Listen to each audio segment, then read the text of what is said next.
The young black boy's eyes remained steady as a male flight attendant towered over him.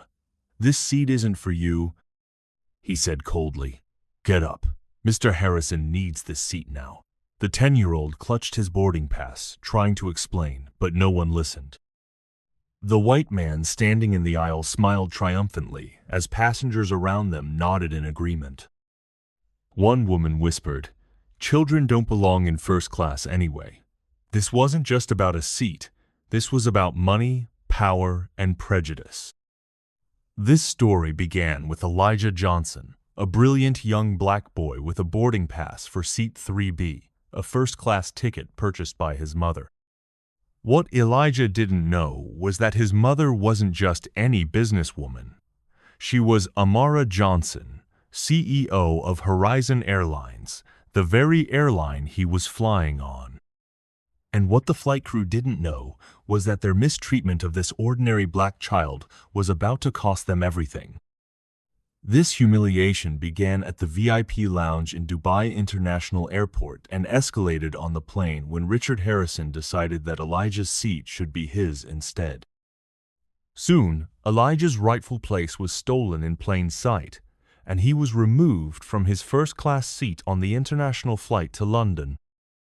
If you stand against prejudice and believe everyone should be treated with respect regardless of their age or skin color, hit that subscribe button now and type dignity in the comments. Then tell us where you're watching from, because this story has the best version of karma, discrimination, courage, and spectacular consequences you'll ever witness. The black boy, Elijah Johnson, at just 10 years old, carried himself with the quiet confidence of someone much older. His close-cropped hair was neatly maintained, and he clutched a well-worn copy of The Alchemist that he had read 3 times already. Elijah wasn't just smart, he was exceptional. Chess championships, mathematics competitions, and an IQ that would have impressed most adults. But that day, none of that mattered. That day, he was just a black child in a space where some believed he didn't belong. Elijah was traveling alone from Dubai, where he had been visiting his grandparents, to London, where his mother, Amara, lived. But what most people didn't know, and what Elijah had been taught never to announce, was that Amara Johnson wasn't just any mother. She was the CEO of Horizon Airlines, the very airline Elijah was flying on that day, a self-made woman who had worked her way up from customer service representative to the boardroom over 25 years. Amara could have arranged a private jet for her son. She could have had staff escort him through the airport. She could have made sure everyone knew exactly who he was. But Amara Johnson had built her success on a foundation of humility and resilience. You'll never understand the value of what you have if you don't experience life as everyone else does, she always told Elijah. So that day, he traveled as an unaccompanied minor with special assistance but no special treatment. What made Elijah truly remarkable wasn't his intelligence or his famous mother, it was his emotional maturity. From an early age, Amara had prepared him for a world that might not always see his worth. Your value isn't determined by how others treat you, she would tell him during their evening talks. It's determined by how you respond when they don't. At the airport, Elijah followed the signs to the exclusive Horizon VIP lounge. His unaccompanied minor status included lounge access. As the heavy glass doors slid open, he stepped into a world of muted luxury, soft leather chairs, complimentary refreshments, and the hushed conversations of business travelers. Elijah approached the reception desk, standing on tiptoes to make eye contact with Thomas, the lounge attendant. "Hello, I'm Elijah Johnson. I'm traveling as an unaccompanied minor to London," he said politely, sliding his documents across the marble counter. Thomas's eyes widened slightly. He looked at the papers, then at Elijah, then back at the papers. "Are you sure you're in the right place, young man?" The question dripped with condescension. "The general waiting area is back that way." I have lounge access, Elijah explained calmly, pointing to the relevant section on his documents. It's included with my ticket. Thomas's perfectly manicured nails tapped against the counter. Just one moment. He picked up the phone, turning slightly away from Elijah as if he shouldn't hear the conversation. Yes, I have a situation at reception. A young boy claiming to have lounge access. Yes, unaccompanied minor. No, first class. I know. That's what I thought too. Across the lounge, heads turned. A business executive in an expensive suit stared openly. A couple whispered behind their hands. Thomas hung up and scrutinized Elijah's documents once more, holding them up to the light as if checking for forgery. Who purchased this ticket for you? My mother, Elijah answered truthfully but without elaboration. Amara had taught him never to use her position for special treatment. After 3 more phone calls and nearly 15 minutes of standing at the counter, Thomas finally relented. Fine, you can stay. He gestured vaguely toward a small table in the far corner, separated from the main seating area. You can wait over there until your flight. Elijah's face betrayed nothing as he walked to the isolated table. Inside, his chest tightened with the familiar pain of exclusion, but he kept his mother's words close. Your dignity is not negotiable. He sat tall, opened his book, and began to read, ignoring the stares that followed him. 2 hours later, the boarding announcement came for Horizon Airlines Flight 847 to London Heathrow. Elijah gathered his belongings and walked toward the gate, Thomas's eyes following his every step. At the gate, the same story repeated itself. Despite being in the first boarding group, the gate agent stopped him. Are you sure this is your flight, young man? Again, that condescending sweetness. Yes, I'm going to London, Elijah responded, offering his boarding pass. The agent frowned. And you're in first class? The disbelief was unmistakable. Yes, seat 3B, Elijah confirmed, his voice steady even as his patience wore thin. This was the 3rd time he had been questioned since arriving at the airport. After another verification call, Elijah was finally allowed to board. He walked down the jet bridge, already exhausted from constantly having to justify his presence. Flight attendant Michael greeted passengers at the door, his smile wide and welcoming, until he saw Elijah. Do you need help finding your seat in the back? Michael asked, not even checking Elijah's boarding pass. I'm in seat 3B, Elijah explained, offering his boarding pass yet again. Michael's smile faltered.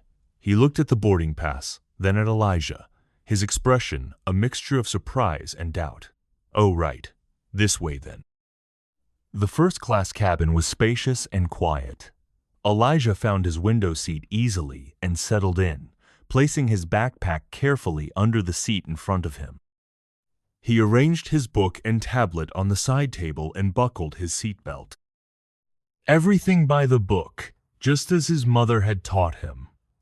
Always follow the rules, she'd say, because they'll be looking for any reason to say you don't belong.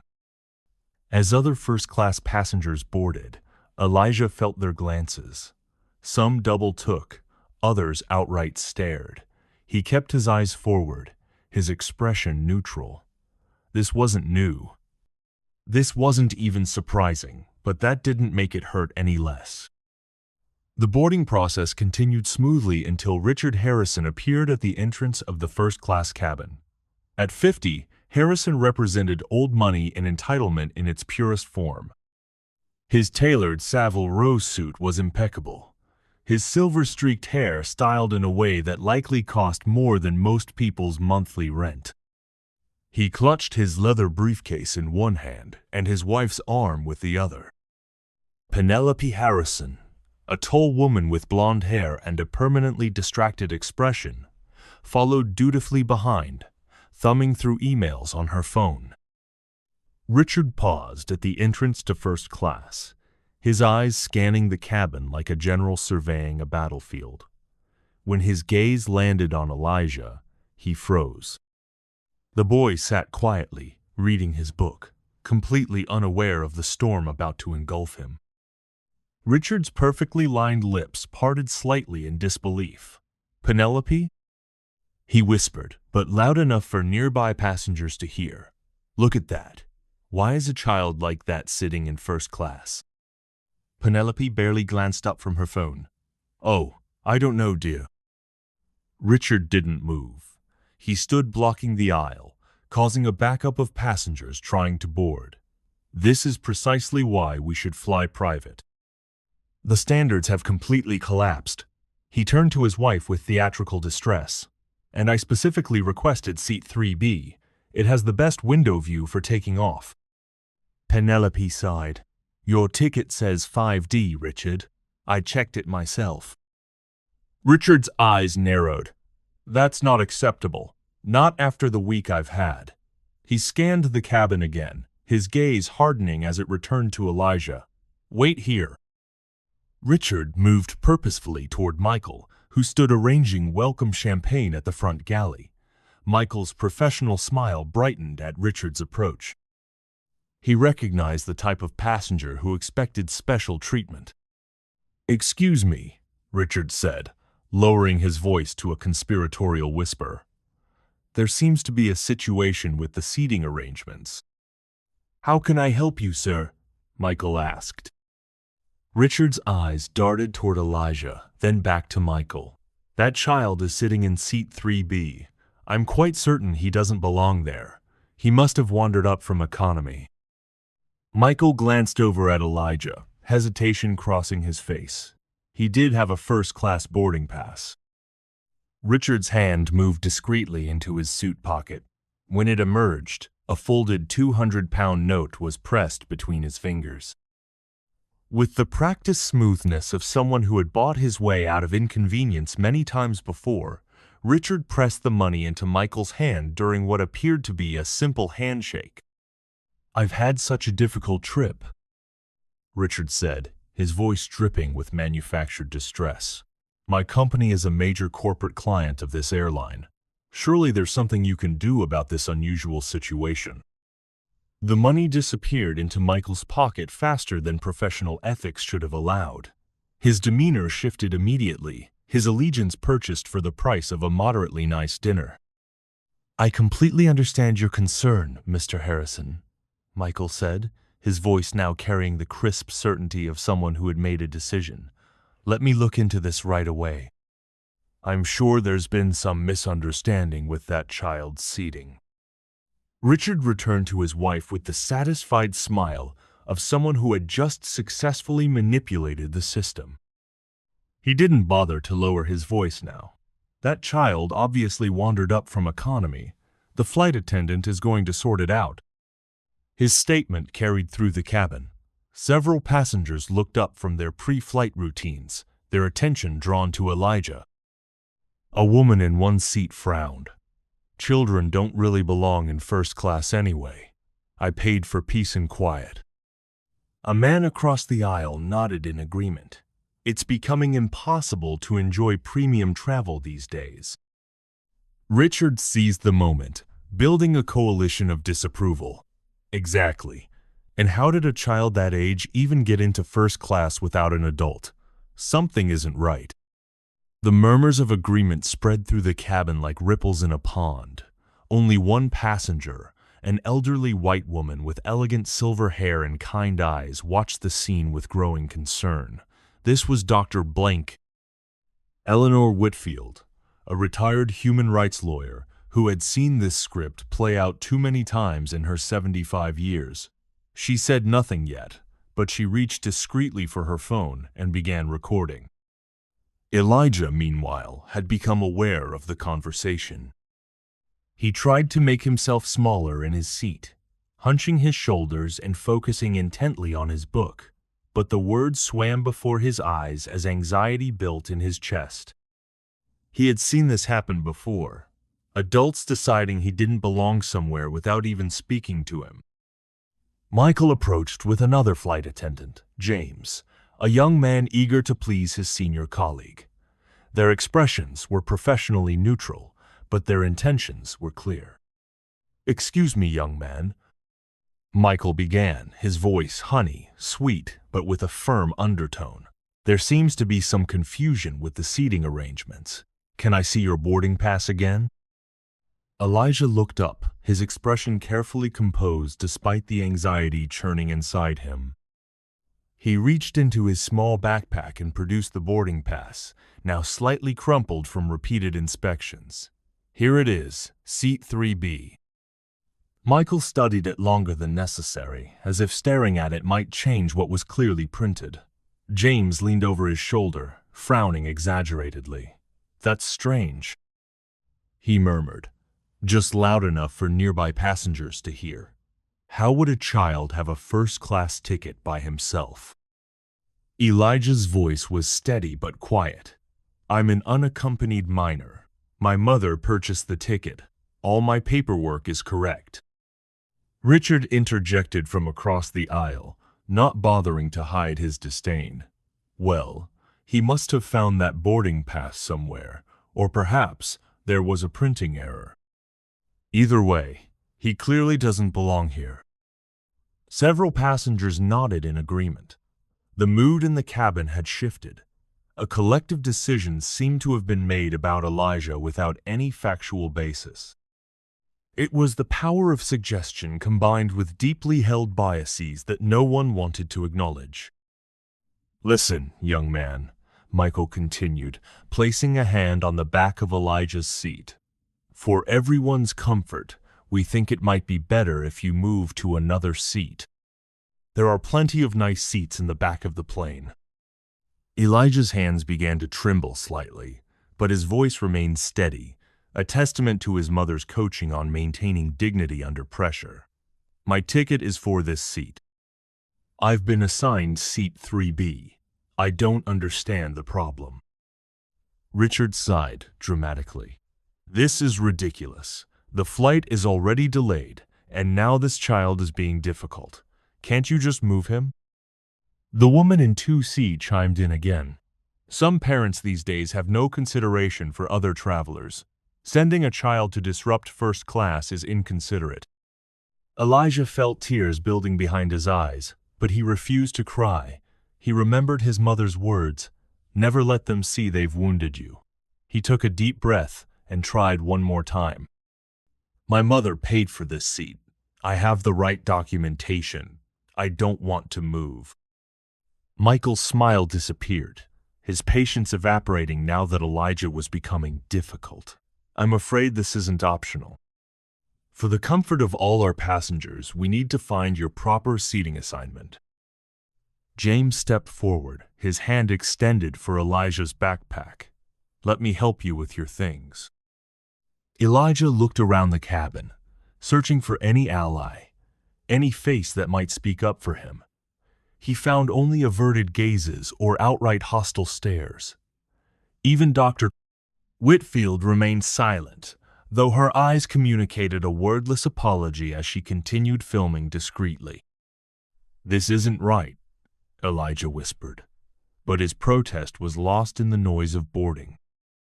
Michael's voice hardened. "We need to finish boarding. You'll need to come with us now so we can find your proper seat." The tears Elijah had been fighting finally spilled over. Silent tracks of moisture coursed down his cheeks as he gathered his book and tablet.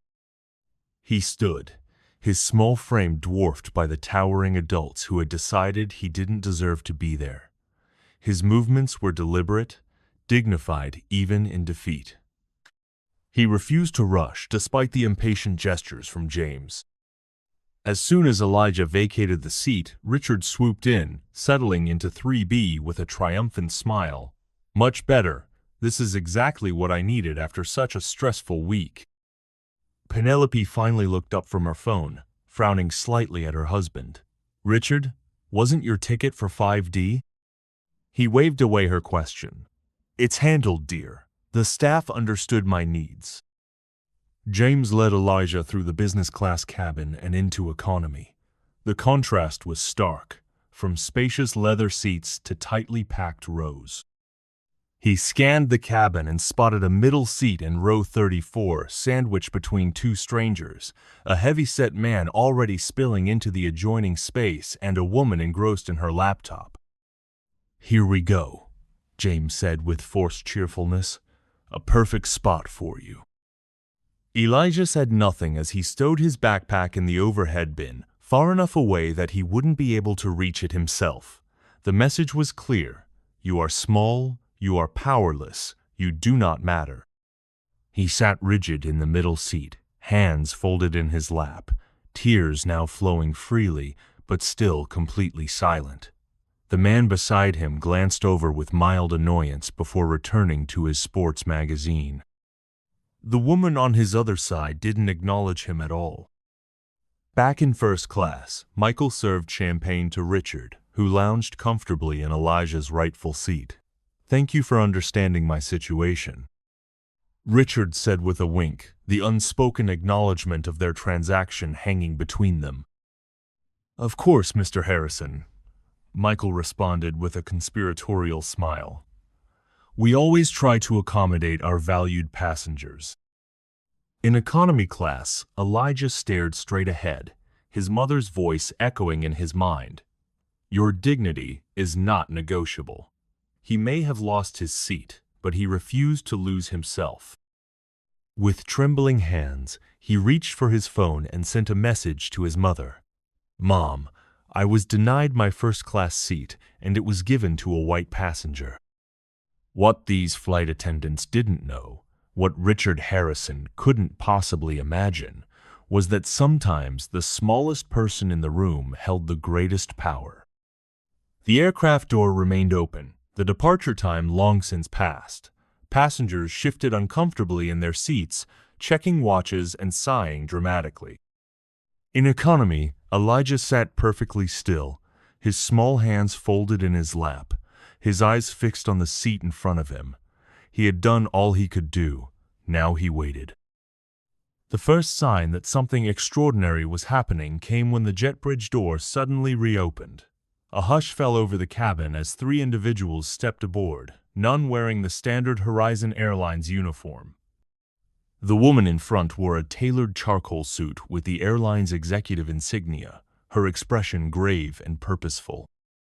Her dark skin gleamed under the cabin lights, and her natural hair was styled in an elegant updo that spoke of both professionalism and cultural pride. Beside her walked the chief purser, the highest-ranking cabin crew member, his face a mask of professional concern. The third person, a man in a security uniform, remained by the aircraft door. In first class, Richard Harrison was midway through his second complimentary champagne. He gestured impatiently to Michael, pointing at his empty glass. "I think we've waited long enough. Either we need to depart, or you need to refresh my drink." His voice carried through the quiet cabin, oblivious to the new tension building around him. Michael's response died on his lips as he spotted the airline executive approaching. For the first time, fear flickered across his face. He knew this wasn't standard procedure. This wasn't a typical delay. "Ladies and gentlemen, I apologize for the interruption," the executive announced, her voice carrying throughout the cabin without the need for the PA system. "I'm Zara Okafor, Senior Vice President of Customer Experience for Horizon Airlines. We have a situation that requires immediate attention." Richard rolled his eyes dramatically. "Finally, someone with authority. Can you please tell the captain we need to depart? Some of us have important commitments in London."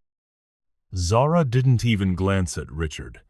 Instead, she turned to the chief purser. "Omar, please locate passenger Elijah Johnson and escort him forward." Michael, standing near the galley, paled visibly. James, who had returned to first class, frantically straightened his uniform, attempting to project professionalism, but his hands trembled slightly as he collected Richard's champagne glass. Back in economy, all heads turned as the chief purser made his way down the narrow aisle. He stopped at row 34, where Elijah still sat in silent dignity. "Mr. Johnson?" he asked, his voice gentle but carrying an unmistakable note of deference. "Would you please come with me?" Elijah looked up, his expression guarded. He had experienced too much that day to trust easily. "Why?" "There's been a misunderstanding with your seating assignment. We'd like to rectify it immediately." The passengers in economy began to whisper. Many had witnessed Elijah's earlier humiliation but said nothing. Now, they watched with growing interest as the chief purser personally escorted the small boy toward the front of the aircraft. As they passed through business class, passengers craned their necks to see what was happening. By the time they reached first class, the entire plane seemed to be holding its breath. Richard Harrison, still ensconced in seat 3B, froze mid-complaint when he saw Elijah approaching with what appeared to be an executive escort. "What's this all about?" Richard demanded, looking from Elijah to Zara Okafor. "We're already significantly delayed." Zara ignored him, focusing entirely on Elijah. "Mr. Johnson, I want to personally apologize for the treatment you've experienced today. Your correct seat assignment is indeed 3B, as your boarding pass indicates." Richard sputtered, his face flushing. "That's ridiculous. The flight attendant confirmed the child was in the wrong place. I have been seated here with the staff's full approval." Zara turned to Richard, her professional demeanor cooling several degrees. "Mr. Harrison, I'll need to see your boarding pass, please." "This is outrageous," Richard protested, but something in Zara's expression made him reach for his briefcase.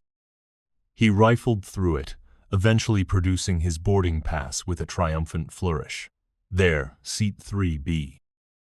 Zara examined the document and raised a single eyebrow. "This is a business class boarding pass for seat 5D, Mr. Harrison, not first class and certainly not seat 3B." The cabin fell completely silent. Richard's face cycled through shock, embarrassment, and anger in rapid succession. "There must be some mistake. That flight attendant assured me." "That flight attendant was mistaken," Zara interrupted firmly, "and we'll be addressing that shortly."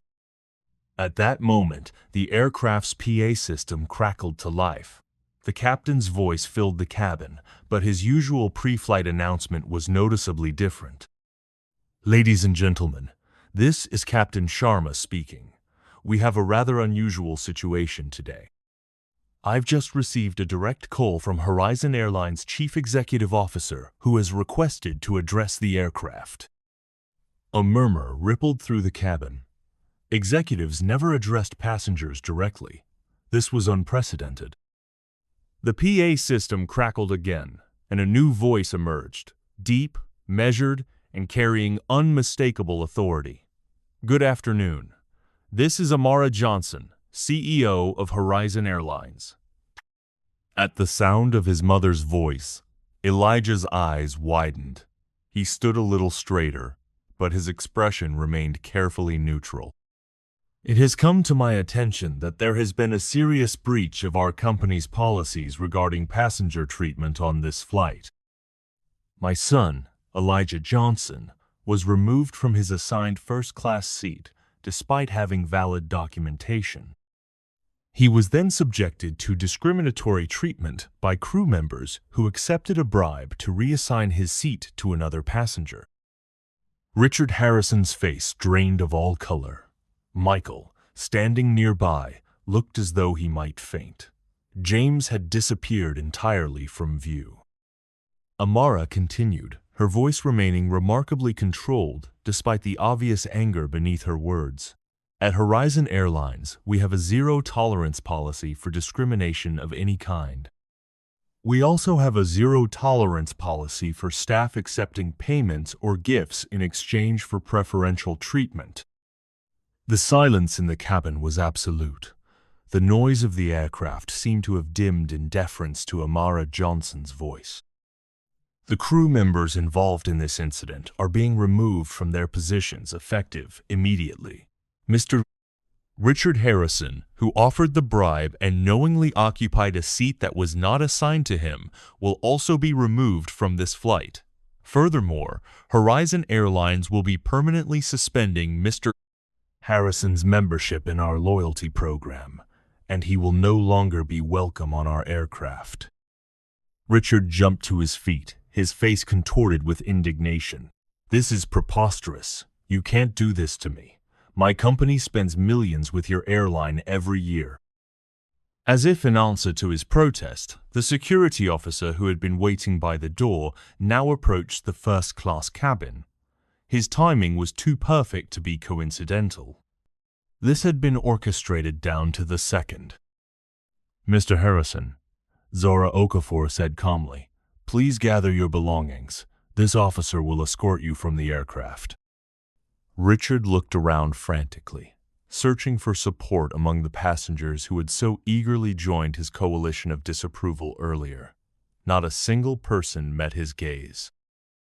The woman who had complained about children in first class suddenly found her safety card fascinating. The man who had agreed about premium travel standards stared fixedly out his window.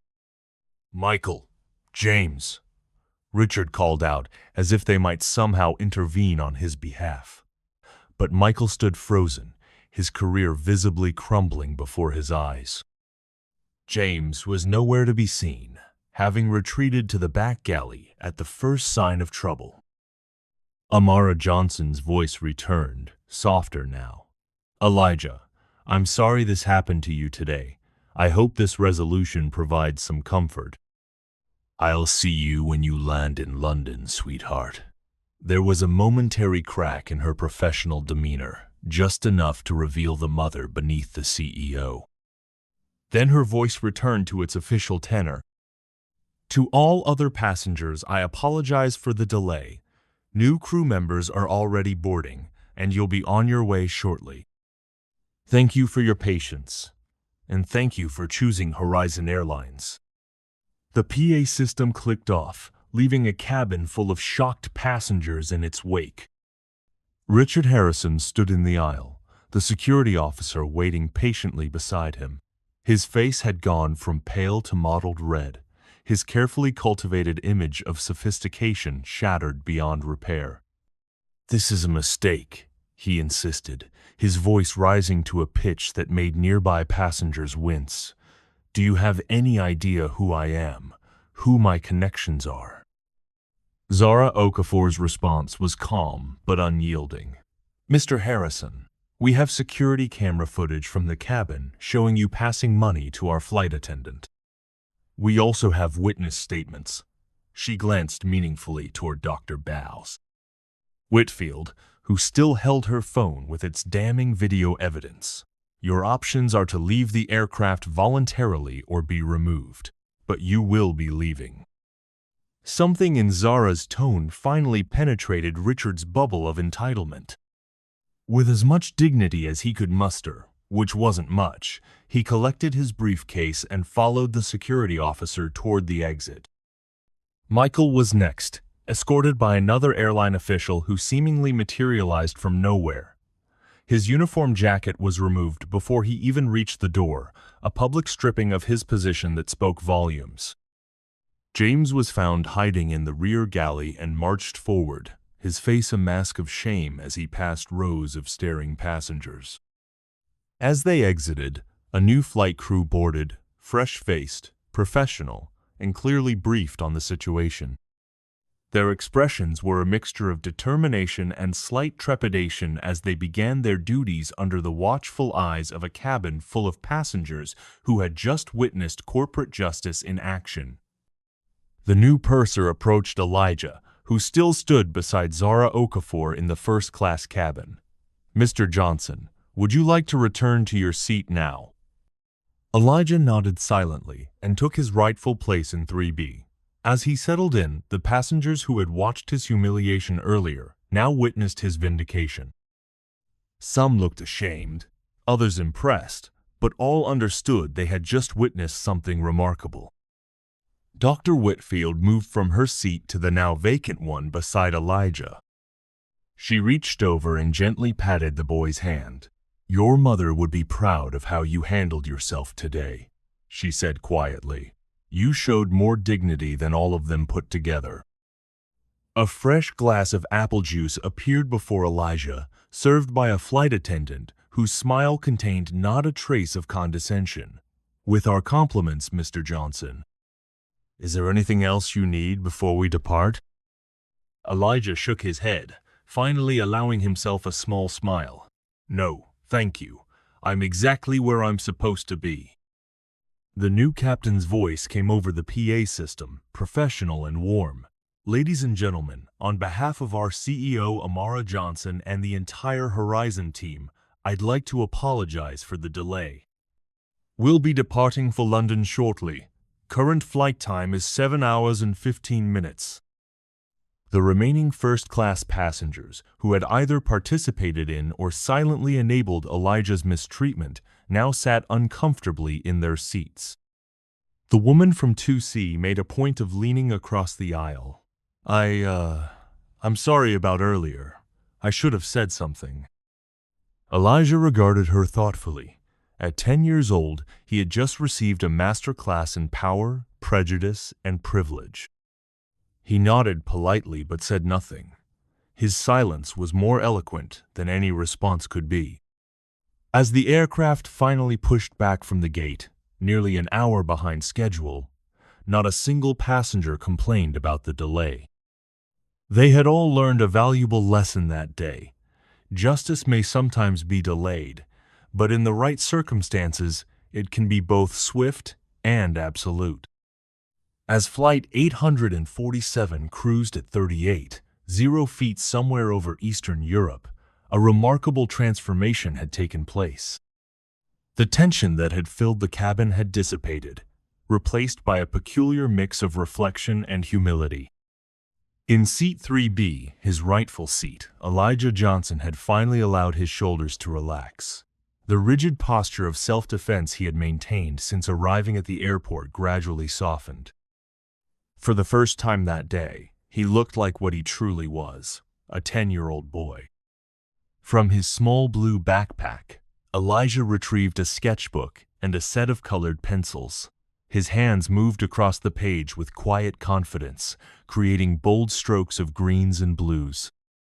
He was drawing what appeared to be a bird in flight, soaring above clouds that looked suspiciously like faces looking up from below. Art had always been Elijah's refuge, his mother's encouragement, giving him the freedom to express what words sometimes could not. Beside him sat Dr. Whitfield, the silver-haired woman who had documented the entire incident on her phone. She watched Elijah draw with appreciation in her eyes. "You have real talent, Dr. Daument." Whitfield observed softly, "The way you capture movement, that's not easy to do." Elijah looked up with a small smile. "Thank you. My mom says, art helps us tell the truth about the world." Dr. Whitfield nodded thoughtfully. "Your mother sounds like a wise woman, not just for running an airline, but for raising such a remarkable young man." Across the aisle, the woman who had so vocally supported Richard Harrison's campaign shifted uncomfortably in her seat. She had been stealing glances at Elijah for the past 20 minutes, working up the courage to speak. Finally, she cleared her throat. "Excuse me," she began, her voice uncharacteristically humble. "I want to apologize for my behavior earlier. I made assumptions that they were wrong, and I'm sorry." Elijah regarded her with eyes far older than his years. He didn't immediately respond, letting the moment stretch just long enough to make the woman squirm. It wasn't vindictiveness. It was a lesson his mother had taught him about allowing people to sit with their mistakes.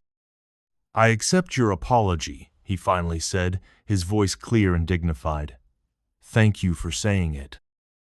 The woman nodded, relief washing over her features. "Your mother must be very proud of you." Elijah returned to his drawing, but a small smile played at the corners of his mouth. "Yes, she is." One by one, other first-class passengers found reasons to pass by Elijah's seat. A man who had nodded along with Richard's complaints now offered Elijah a magazine. I thought you might like this. It has an article about space exploration.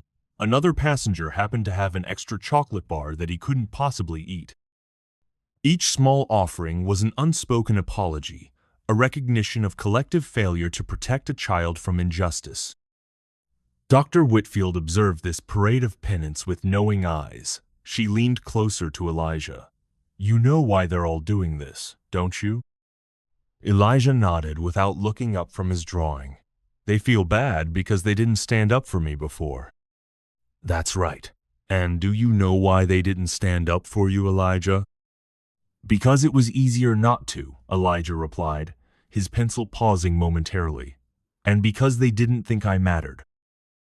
Dr. Whitfield sighed, the weight of decades of similar experiences evident in her voice. When I was about your age, back in 1960, my father took me into a department store in Boston. I wanted to try on a hat, a blue one with silver trim. The saleswoman said, "Those aren't for you to touch." My father stood tall and said, "My son's money is as good as anyone's. He bought that hat even though we really couldn't afford it." Elijah looked up, genuinely interested. Did you wear it? Dr. Whitfield smiled. Every Sunday for a year, and every time I put it on, my father would say, "Remember, your dignity is not for sale." Sounds like your mother teaches you similar lessons. The flight attendant appeared with the beverage cart, offering drinks with a warm sincerity that stood in stark contrast to Michael's performative politeness. As Elijah accepted another apple juice, his tablet chimed with an incoming video call. The screen showed Mom with a small airplane emoji beside her name. Elijah looked questioningly at the flight attendant, who nodded. Special permission from the captain. Go ahead and take it. When Amara Johnson's face appeared on the screen, the resemblance to Elijah was immediately apparent. The same thoughtful eyes, the same quiet determination in their expressions. Her voice was low but clear, even through the tablet speakers. "Hey, my little lion, how are you doing?" Elijah's composure finally cracked just a little. His bottom lip trembled slightly before he steadied it. "I'm okay now. I did what you always told me. I stayed calm and kept my dignity." Amara's eyes shone with pride and a touch of lingering anger. "You did everything right, Elijah. Everything. I'm sorry you had to go through that. Did you really fire those people?" Amara nodded solemnly. "Yes. What they did violated everything our company stands for, everything I've worked to build." She paused, choosing her next words carefully. "Sometimes leadership means making hard decisions, but this wasn't one of them. This was clear-cut." Elijah considered this, then asked the question that had been weighing on him. "Would you have done the same thing if I wasn't your son?" The question hung between them, profound in its simplicity. Amara didn't answer immediately, understanding the importance of this moment. "I hope so," she finally said, her honesty palpable. "I've tried to build a company that would protect anyone in that situation.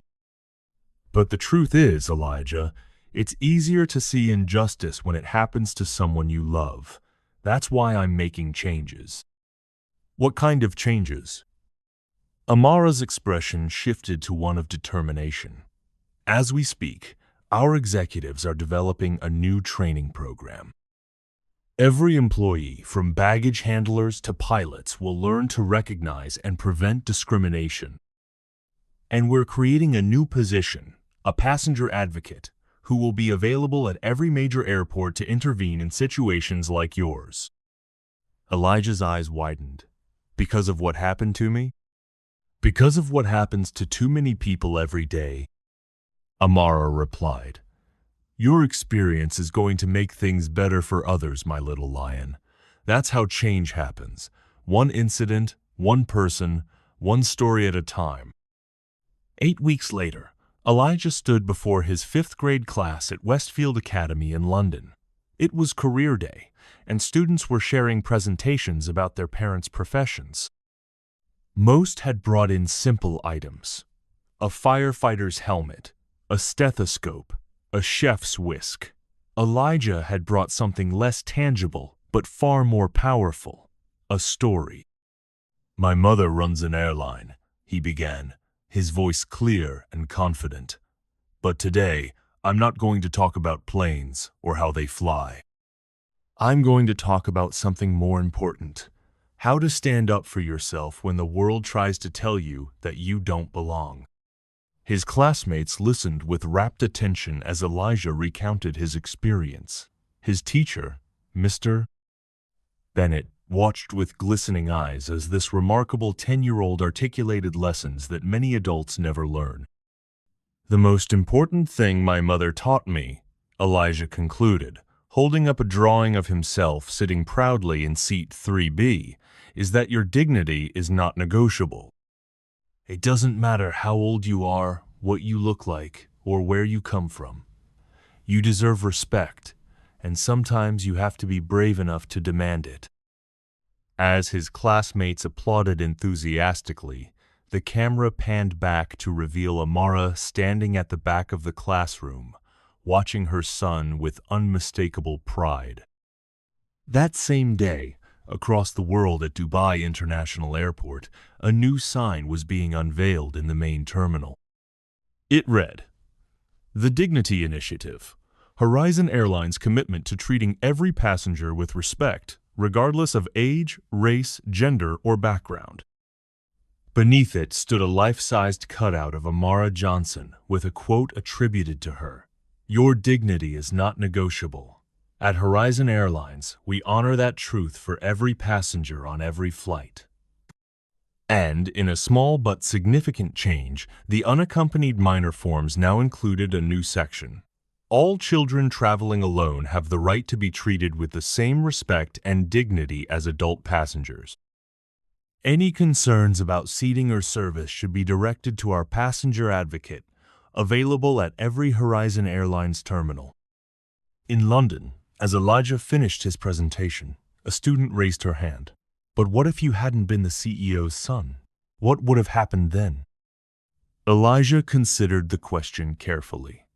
"I don't know," he answered honestly. "And that's why what my mother did matters. Because next time, it might be someone who doesn't have a powerful parent. And now, maybe, they'll still be treated right." Mr. Bennett stepped forward. "That's an excellent point, Elijah. Can anyone tell me what this story teaches us about power and responsibility?" A girl in the front row raised her hand. "That if you have power, you should use it to help people who don't?" "Exactly," Mr. Bennett nodded. "And what else?" A boy at the back spoke up without raising his hand. "That sometimes the rules aren't fair, and we should change them." Elijah smiled, looking back at his mother, who gave him a subtle thumbs up from the back of the room. In this moment, in this ordinary classroom, on an ordinary Thursday, something extraordinary was happening. A new generation was learning what justice looked like, what courage sounded like, and what dignity felt like, all through the story of a 10-year-old boy who had refused to give up his seat. As Amara watched her son field questions from his classmates with poise and wisdom beyond his years, her phone buzzed with a notification. It was a message from Zara Okafor. "Dignity Initiative training now implemented across all 87 airports, 100% staff completion rate. First passenger advocate hired in Dubai yesterday. Change is happening." Amara typed back a simple response: "It starts with one seat. It ends with a movement." In the classroom, Elijah was explaining to a classmate why standing up for yourself doesn't mean being aggressive. "My mom says dignity isn't about fighting back. It's about knowing your worth even when others don't see it." And in that moment, the true power of the story became clear. It wasn't just about a seat on an airplane or a CEO's intervention. It was about the quiet revolution that happens when one person refuses to accept injustice and when those with power choose to use it for good. The lesson that began in Seat 3B would continue to ripple outward, touching lives far beyond one flight, one airline, or one industry. Because dignity, once recognized, cannot be unseen. And justice, once experienced, becomes an expectation rather than an exception. As Elijah finished answering the last question, he looked directly at the camera breaking the fourth wall for the first and only time and said quietly, "Your dignity is not negotiable. Remember that." And millions of viewers around the world, watching this story unfold on their screens, felt something shift inside them. A recognition, a resolution, a responsibility. Because sometimes the most powerful stories are the ones that remind us not of who we are, but of who we could be.